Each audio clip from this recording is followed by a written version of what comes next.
አንደኛ ኤላም ይባላል። ትርጓሜው የንጽህና መገለጫ ማለት ነው። ኤላም ማለት የድርገት መውረጃ ምስራቃዊ ወይም ብርሃናዊ ቦታ ማለት ነው። በዚህ ቦታ ሥላሴ በንጽህና በቅድስና ሳሉ የሚገለጹበት፣ በጠበሉ የምንፈወስበት፣ ንጽህናን ቅድስናን የምናገኝበት ቦታ ነው ማለት ነው። ደብረ ሊባኖስ አንደኛ ስሙ መገለጫው እንዲባል እንጠይቃችኋለሁ። አንደኛ ስሟ ትርጓሜዋ ኤላም ትባላለች። ኤላም ማለት ትርጓሜው የንጽህና መገለጫ ማለት ነው። ኤላም ማለት የድርገት መውረጃ ምስራቃዊ ወይም ብርሃናዊ ቦታ ማለት ነው። በዚህ ቦታ ሥላሴ በንጽህና በቅድስና ሳሉ የሚገለጹበት፣ በጠበሉ የሚፈወስበት፣ ንጽህናን ቅድስናን የምናገኝበት ቦታ ነው ማለት ነው። በረከታቸው ሎሬ። ሁለተኛ በአባታችን በአቡነ ተክለ ሃይማኖት ጊዜ ግራሪያ ይባላል። ይህን ስም ያወጣችው ማነች? እመቤታችን ነች። እንግዲህ እመቤታችን ከጌታ ጋር በተሰደችበት ሰዓት እዚያ ግራር የበዛበት ቦታ እናርፋለን ብላ በዚህ ቦታ አርፋበታለችና ቦታው ግራሪያ ተባለ። ግራሪያ ማለት ግራር የበዛበት መጠለያ ማለት ነው። ይሁም ዛሬ የመነኮሳትና የመናንያን መጠጊያ በሆኑ ይገለጻል ማለት ነው። ሶስተኛ ደብረ አስቦ ይባላል። ደብረ አስቦ ማለት ተራራማ ቦታ የድካም ዋጋ መቀበያ ማለት ነው። ጻድቁ አቡነ ተክለ ሃይማኖት ለ29 ዓመት የጸለዩበት 7 ዓመት በአንድ እግራቸው ይገርማቸዋል ቁመው የተጋደሉበት ቦታ ይገርማቸው። በዚህ ዓለምም በሞት የሚለዩበት ጊዜ ከፈጣሪያቸው የድካም ዋጋቸውን ቃል ኪዳን የተቀበሉበት 27 ዓመት አጽማቸው እንግዲህ እንትን አይለም 57 ዓመት አጽማቸው የተቀመጠበት ወይም እንደ እንባቸውም ነጠብጣብ ጠበል የሚፈለቅበት ቦታ ነው የመጣው። እንግዲህ አራተኛ በአገብረ ያዕቆብ ዘመን መንግስት ደብረ ሊባኖስ ተብሎ ተሰይሟል።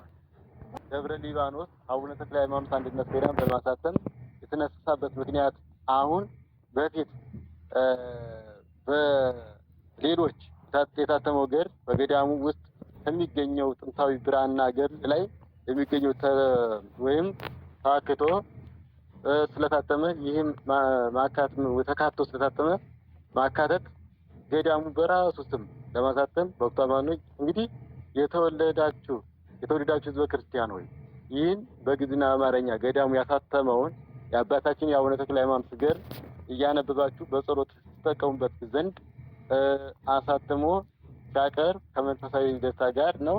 ስለዚህ ሁላችሁም የደብረ ሊባኖስ የአባቶች መልእክት ነው። በእውነቱ ይሄንን መጽሐፍ ስትገዙ አንደኛ ደብረ ገዳሙ ያሳተመውን ገዳሙን መርዳት ነው። ሁለተኛ ደግሞ ይሄንን መጽሐፍ ገዝታችሁ ስታነቡ ለዓይናችሁ ብርት ለነፍሳችሁ ስንቅ ነው። ሶስተኛ ደግሞ ሰውን ታጸድቁበታላችሁ፣ ሰውን ታድኑበታላችሁ፣ የታመመው ይድንበታል፣ ደግሞ ከቃለ እግዚአብሔር እንዲያረሱ ደግሞ ይገጥለታል፣ የታመመው ይፈወስበታል። ይሄንን ገዝቶ የሚያነብ ክርስቲያን እንዳይኖር መልእክቴ ይሄ ነው ማለት ነው። ስለዚህ ጻድቁ አባታችን አቡነ ተክለ ሃይማኖት ዛሬ በዓለ ጽንሰታቸው በደማቅ ሁኔታ ይከበራል ማለት ነው። ጻድቁ አባታችን አቡነ ተክለ ሃይማኖት የተነሱት መቼ ነው? መጋቢት 24 ቀን ተጸንሰው ታኅሳስ 24 ቀን ተጸንሰዋል ማለት ተወልደዋል ማለት ነው። ስለዚህ የእነሱ ገድላቸው ብዙ ጊዜ እንደምትመለከቱ ሁሉ ጊዜ የዓመት ነው አይመስልም?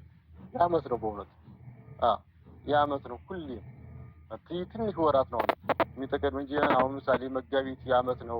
ከዚያ ደግሞ መጋቢት ተውና ሚያዝያን ታልፉና ግንቦት 12 ቀን ደግሞ ጻድቁ አባታችን አቡነ ተክለ ሃይማኖት በደንብ ይከበራል ማለት በደንብ ይከበራል። እንግዲህ በእግዚአብሔር አጋዥነት የቦታ በስመ አብ ወወልድ ወመንፈስ ቅዱስ አምላክ ወደ ገድል እንግባ።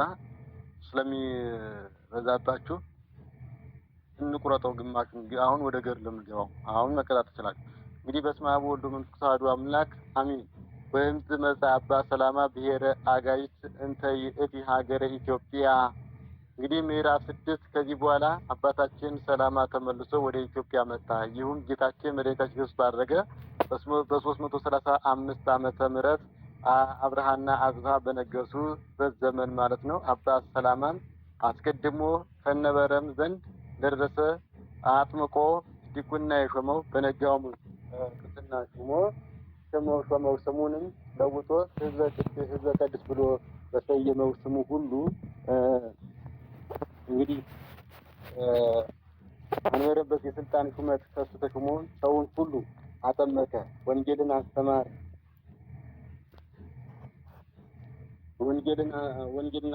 ያን ጊዜ የኑባ ሰዎች አምነው ተጠመቁ። የትግራይና የናግራን የሳምራና ወይም የአንጎትን ሰዎች የዘባ ጉድር እና የአቋትም ሰዎች በሕዝበ ቅዱስ ትምህርት አምነው ፍጹም ክርስቲያናዊ ሆኑ። ደጋጎች ነገስታት አብርሃምና አጽብሃ ወይም አጽብሃላ በነገሱበት ዘመን ሕዝበ ቅዱስ ካህኑ ያሬድና ንግስት አዝባን ወለደ። ንግስት አሕዛብን ከነጉሱ ከግርማ አስፋር ሕዝበ ባርክን ወለደች። ይሁም ልብ የሐሪ ይባላል። ሕዝበ ባርክም ከትግሬ መጥቶ ባህረ ቀጋ ከምትባል ሀገር ዳውንት ገብቶ ተቀመጠ። ከዚህም አንዲት ሴት አግብቶ ተክለ ቃዓትን ወለደ። ተክለ ቃዓትም እንግዲህ መቅደላ ከምትባል ከሳይንት አውራጃ አንዲት ሴት አግብቶ 7 ልጆችን ወለደ። እንግዲህ በውስጧም ስላደጉ እስከ ዛሬ ድረስ ርስታቸው ሁና ትኖራለች። 7 አብያተ ዝሆናት ይባላሉ። እዚህ በአክሱም ተመድበው ታቦተ ጽዮን የሚያገለግሉ ናቸው። ከእነሱም አንዱ አስቀ ሌዊ ይባላል። እሱም የወለቃን ሰዎች ወይም የአመሃራን ሰዎች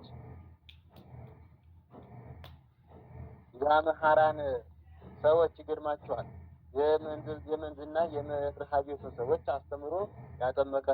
ይህም አስቀ ሌዊ ወይም ሀርበ ግሼ ከምትባል ሀገር አንዲት ሴት ነጋግቶ እንግዲህ ሀርበ ጎሽን ወለደ።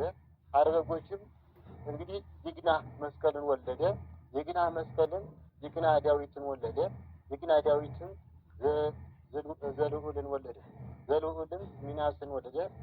እስከነዚህ ስንት 50 ትውልድ ይሆናል። እነዚህ የጠራሁላችሁ ሰዎች በወሎ ክፍለ ሀገር የሚኖሩ ናቸው። ወሎ ያላችሁ ልጅ እንኳን ደስ አላችሁ። ሚናስ እንግዲህ እኔም ልዩ ቦታውን ስለማላውቀው እንጂ ከታሪክ ላይ ተዘርዝረው ይገኛሉ። ይገርማችኋል። እነዚህ 10 ሰዎቹ ገዳም አላቸው። እያንዳንዳቸው እስከ አንዱ 15 ትውልድ ቃል እስከ 15 ትውልድ ድረስ የሚያስምር አለ። አንዱ ደግሞ እንደዚህ እስከ 20 ትውልድ የሚያስምር አለ። አንዱ ደግሞ እስከ 55 ትውልድ የሚያስምር አለ። ቦታውን የረገጠ ቦታውን የተሳለመ ልዩ ቦታ አላቸው። የሁሉም ገዳማት አላቸው። ምናስም ይገርማቸዋል። እስከዚህ ሲናቋቸው 50 ትውልድ ይሆናሉ። ምናስም አባይ ኤርላን ወለደ። አባይ ኤርላ ደግሞ ማለትም የሸዋን አውራጃ ያስተምር ዘንድ ይሄድ ዘንድ ማለት ነው። የአመሃራ ሰዎች ሀብተ ትንቢት ባደረባቸው የተናገሩት ነገር ፈጥኖ ይደረግ ነበር። እንግዲህ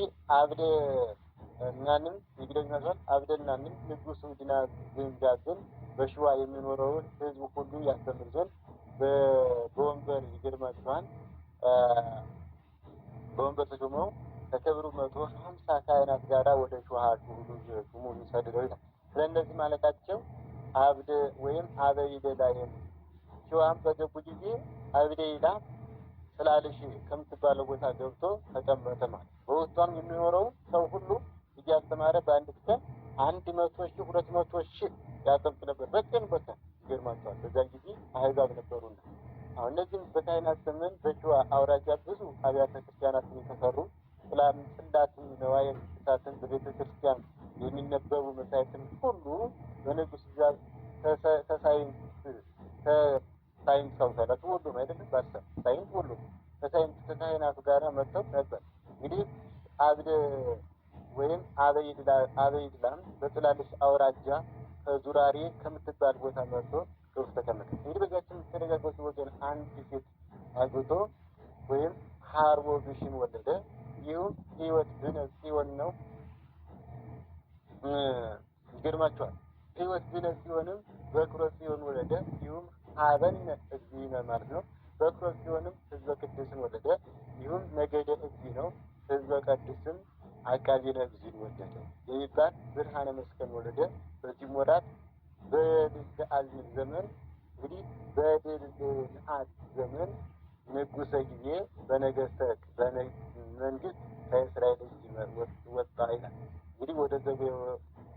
ዘአዊ ወገን ሄደት ማለት እንግዲህ ወደ ታሪክ ወደ ገድል ሲገባ ትንሽ ነው የሚቀረው። ይገርማችኋል የኢትዮጵያ ነገስታት የትውልድ ዳዊት ቁጥር ይሄ ነው ማለት እንግዲህ አብንሃችን ሰማይን ወለደ። ሰማይም ደግሞ ዘግዱርን ወለደ። ዘግዱር ደግሞ አክሱማይን ወለደ። አክሱማይም ደግሞ አውሳቢዎስን ወለደ። እስከነዚህ ስንት ይሆናል? አርባቱ ነው። አውሳቢዎስን ሐዋስያን ወለደ። ሐዋስያም ደግሞ አብራሊዩስን ወለደ። እንግዲህ አብራሊዩስን ደግሞ ወረደ ፀሐይን ወለደ ብለናል። ወረደ ፀሐይም ደግሞ ሐናደርን ወለደ። እንግዲህ ሐናደርም ደግሞ ወረደ ናግድን ወለደ ማለት ነው። ወረደ ናግድም ደግሞ አውስያን ወለደ። አውስያን ደግሞ ኢዮግሪየንን ወለደ። ኢዮግሪየንም ቶማስዮንን ወለደ። ቶማስዮን ደግሞ ባስልዮስን ወለደ። ባስልዮስ ደግሞ ስሞ ሐውጥን ወለደ። ከዚህ ሲሆን 50 ፍርድ ነው። እንግዲህ አውጥተን ዘዋሪ ንብረትን ወለደ።